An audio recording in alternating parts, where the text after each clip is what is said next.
Americans who think that the Greek crisis is comfortably remote, in fact, should think again, according to Harvard economic historian Niall Ferguson. Our economics editor Michael McKee is here with more on Professor Ferguson's argument. Mike, he's always eloquent, but is Ferguson accurate here?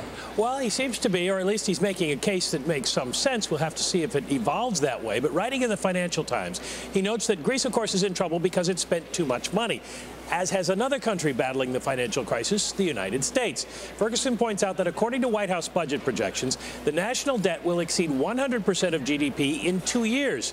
And with the deficit around 10% of GDP, it's rising. At the moment, investors are buying so-called safe haven assets in the U.S., like the dollar, but look through those fiscal figures and even worse outlook for state finances, and you'll see that U.S. government debt is a safe haven the way Pearl Harbor was a safe haven in 1941, he wrote. So what would it take to fix that problem? Well, a lot more than people think. According to the IMF, Greece needs to cut spending by about 9% to restore fiscal stability. The U.S., 8.8% of GDP. Why so much?